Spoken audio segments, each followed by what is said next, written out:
Bonjour à tous, vous êtes bien sûr Kalak FM, bienvenue au journal de la CAN. À la une de cette première édition de la semaine CAN Total Énergie Cameroun 2021, la deuxième journée rend ses surprises. La Côte d'Ivoire trébuche devant la Sierra Leone, la Guinée équatoriale enfonce l'Algérie à Douala, Maliens et Gambiens se neutralisent et la Tunisie se reprend à Limbé. Début de la troisième journée ce lundi, le Cameroun affronte le Cap-Vert à Yaoundé et les étalons du Burkina Faso jouent leur chance face à l'Éthiopie à Bafoussam. Et puis dans la posture de l'invité du journal, nous allons recevoir Marieta Dipenda, promotrice de l'artisanat camerounais sur le site de la fan zone de la mairie de Yaoundé 1er à Olembe.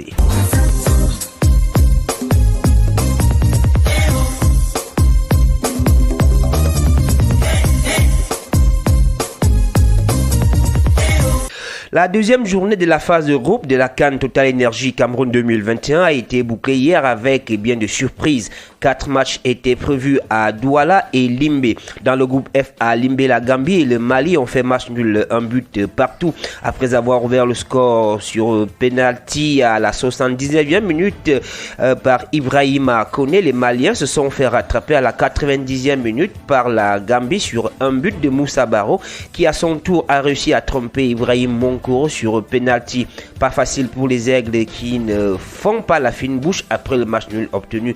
Diadje Samasekou, milieu de terrain malien. Je ne dirais pas que c'est un manque d'efficacité parce qu'on ne s'est pas vraiment créé beaucoup d'occasions pendant ce match. On a eu des situations dangereuses, mais on a souvent manqué de précision sur les dernières passes ou sur les tirs. Voilà, on sait que la Gambie allait jouer très bas et je pense qu'on aurait dû mieux combiner sur certaines actions.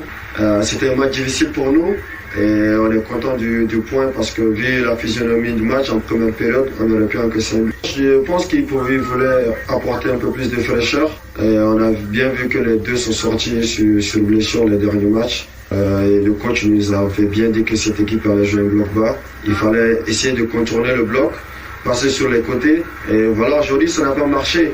On savait que c'était important pour nous de gagner le premier match parce que ça allait nous donner une marge pour les prochains matchs. On a bien vu aujourd'hui que tous les matchs seront difficiles et le prochain match il faut le gagner pour finir en tête de notre poule.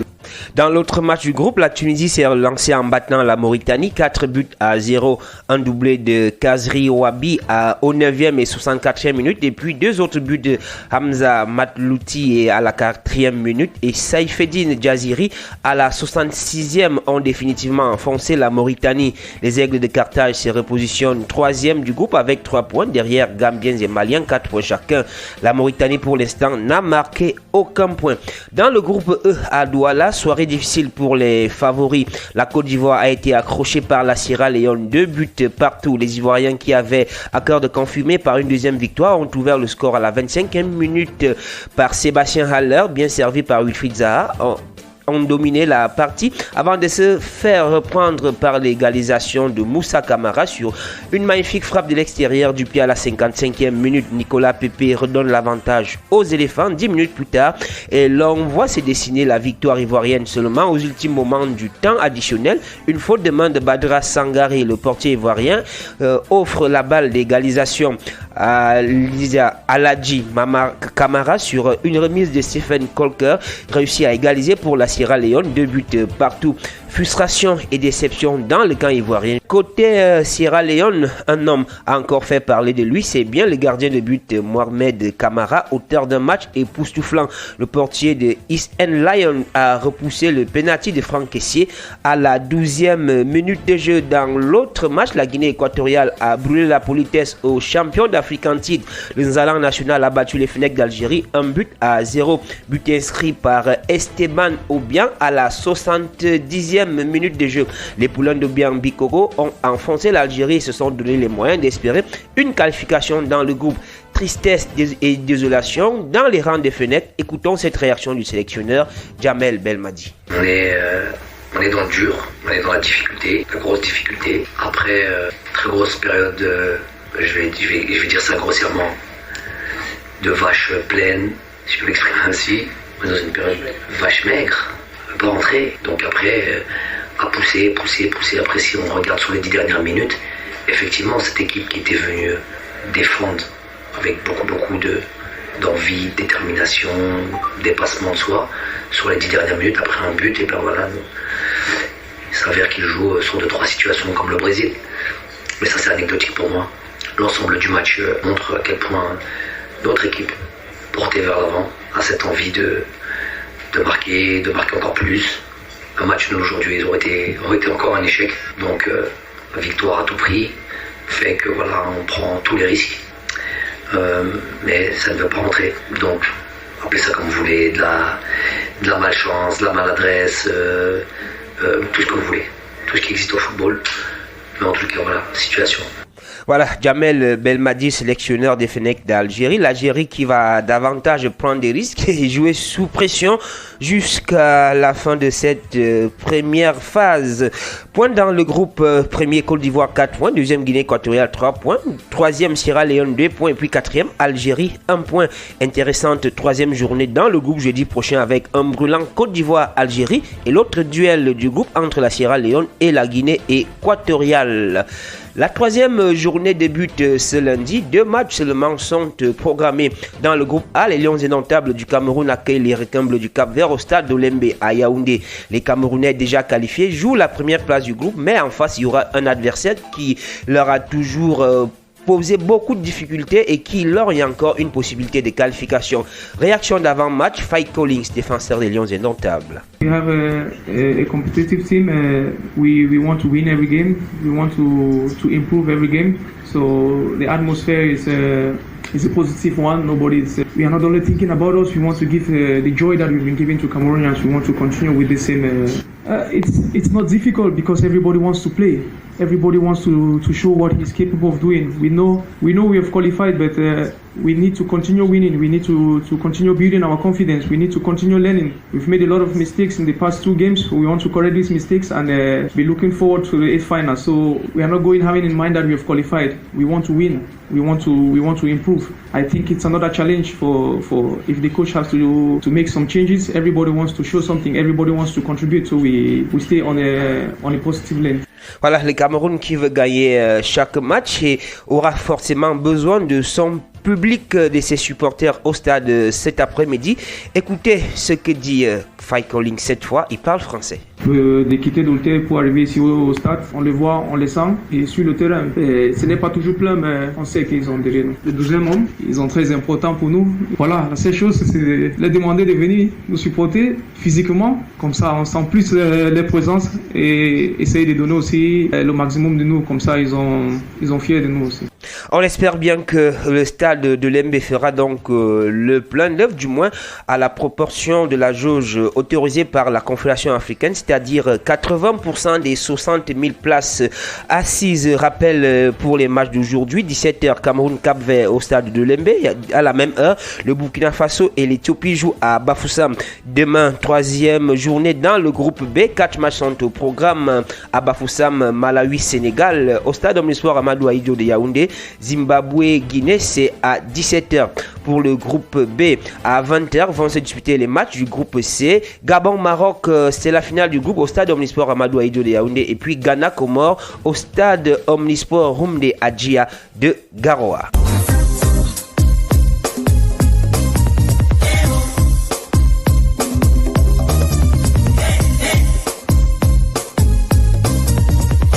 La compétition gagne en intensité sur le terrain, mais le côté populaire reste sujet à caution. Si une embellie est perceptible du côté de Garoua et de Bafoussam ces dernières journées, l'adhésion populaire n'a pas encore atteint le cap espéré. Certains stades continuent de plairer leurs spectateurs. Pour essayer de comprendre les raisons de ce qui est perçu comme une sorte de désintéressement des spectateurs, nous avons tendu notre micro à quelques Camerounais dans la ville de Yaoundé. L'absence des supporters dans les stades est due d'abord à cette vaccination qui nous perturbe, nous les Africains, parce qu'on n'a pas l'habitude de ce genre de doctrine, avec notamment tous nos idéaux qu'on a sur cette maladie de Corona. Se dit qu'on va se faire vacciner au moins 3 fois pour aller voir des matchs de CAN. Cameroun, Burkina, le stade est plein, les Camerounais sont là. Donc moi je pense que c'est la désaventure de la part des supporters du Gabon, de toutes ces nations-là, qui doivent venir notamment supporter leur équipe. Les gens allaient au travail et puis devaient se rendre dans les stades, c'était pénible.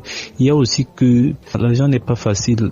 Les billets, par exemple, qui sont à des prix un peu hauts, ne permettent pas aux Camerounais moyens de s'acheter un billet. Il y a également le problème de distance. Prenons le cas du stade Olembe. Pour se déplacer, il faut dépenser beaucoup d'argent. Voilà, le gouvernement camerounais, en tout cas, veut se donner les moyens d'une compétition au côté populaire réussi et a saisi le taureau par les cornes en allégeant les horaires des cours dans les établissements scolaires.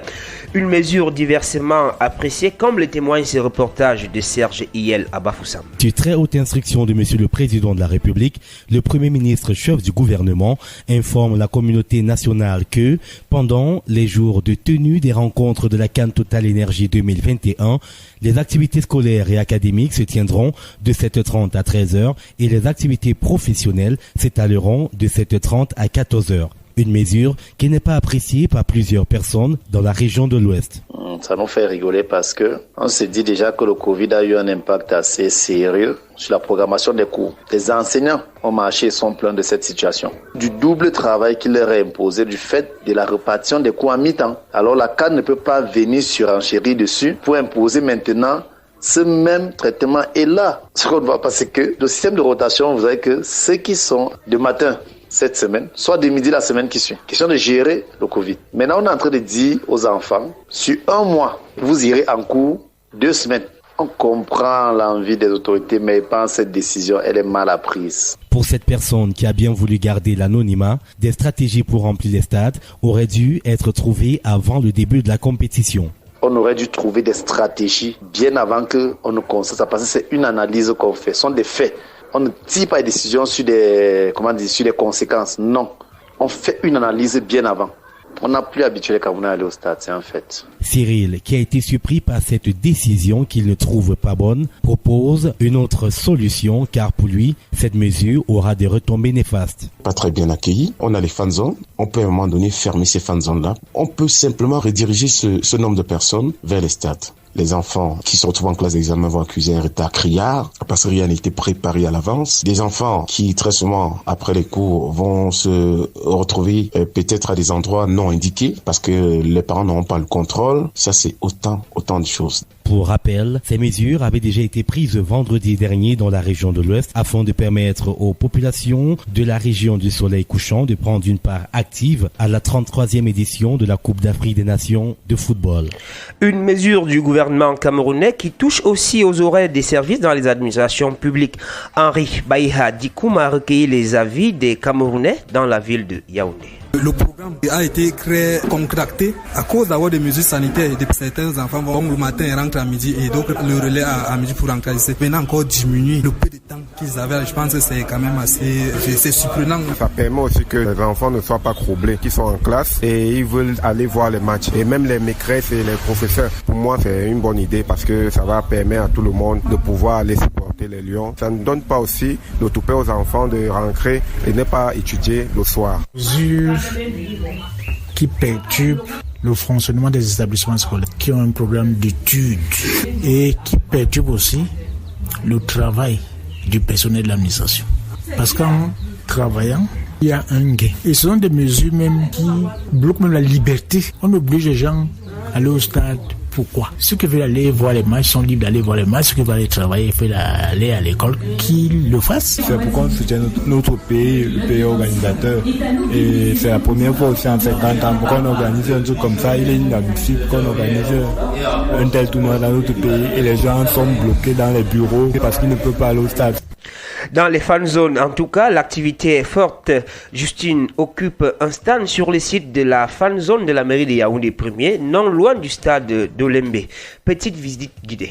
Nous vendons les grillades et nous vendons de la nourriture, c'est-à-dire le ndomba de porc et le ndomba de poisson. C'est la poisson. Saucisse de porc, c'est 1000 francs avec complément. Brochette de porc, 300.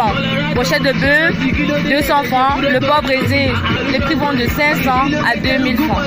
Le plat de ndomba, le porc fumé, c'est 2500 francs.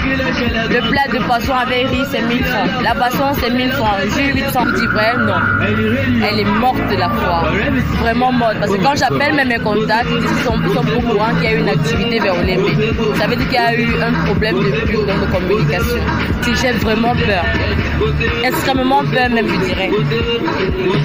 Voilà, la crainte de ne pouvoir rentrer dans les fonds qui ont servi à investir. Dans tous les cas, la compétition est encore longue et l'on souhaite bien de bonnes choses à tous nos amis commerçants qui sont installés.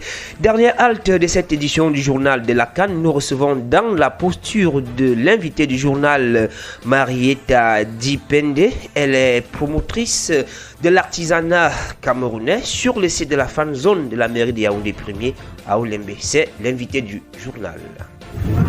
Alors, Marietta Dipende, bonjour. Bonjour, monsieur.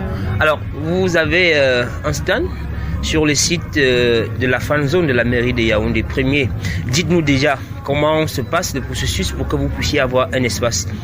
J'ai vu l'annonce sur Canal 2. Bon, j'ai été intéressée parce que j'ai l'habitude de passer dans les événements, un peu comme il a fait promo. J'ai aussi essayé de venir de ce côté, au niveau de la fan zone. Bon, j'ai acheté le stand, je vais garder le montant, mais tout se passe quand même bien. Tout se passe bien. C'est vrai que les débuts c'est un peu compliqué, mais ceux qui font dans l'artisanat, ça se passe bien. Qu'est-ce que vous proposez aux visiteurs qui viennent dans cet espace? Bon, on propose les sacs en tissu, on propose les babouches à friture, on propose aussi les éventails, tout c'est fait à la main, made in Cameroun. Il y a aussi les bougies parfumées qui arrivent, made in Cameroun aussi. Est-ce qu'on peut avoir une estimation tout au moins sur le plafond des prix que vous appliquez aux clients? Par exemple, on a les sacs qui coûtent 5 000, on a les éventails qui coûtent 2 000, on a les bougies parfumées qui coûtent aussi 2 000. Donc les prix varient de 2 000 à 20 000. On a les pieds nus qui sont à 20 000, les babouches 15 000, ça dépend. La particularité de votre stand, c'est que c'est exclusivement des articles de la pure tradition locale. Pourquoi avez-vous fait ce choix? On s'est rendu compte qu'au Cameroun, les gens se contentent beaucoup plus de l'extérieur. On a donc mis l'accent sur le made in Cameroun. On confectionne nos propres matières premières et on essaie de développer. Peut-être une approche pour davantage attirer les étrangers qui viennent, parce que la curiosité, c'est de découvrir ce qu'il y a de produits sur le plan local. Ils arrivent, les étrangers? Les étrangers, depuis que je suis ici, j'ai pas encore vu un étranger. Je sais pas, mais je pense pas qu'il y a les étrangers ici. Mais je pense que de l'autre côté, au niveau du stade, il y a quand même les étrangers. Je sais pas, si on peut faire une collaboration pour qu'ils viennent de ce côté aussi, pour qu'on puisse échanger, leur faire parcourir notre savoir-faire au Cameroun. Par jour, vous pouvez faire une estimation de ce que vous faites comme recette? Par jour, bon, je peux faire un truc comme 30 000 par jour, 30 000, 40 000. Ça dépend de l'influence aussi et de la visite. C'est dans ce sens-là. Vous êtes ici de quelle heure à quelle heure? Je suis ici de 9h à 20h. Après, on va dire peut-être 5 ou 6 jours que vous êtes ici, en fonction de ce que vous avez perçu comme recette, vous avez l'impression que d'ici la fin de la compétition, vous pourriez faire un retour sur votre investissement?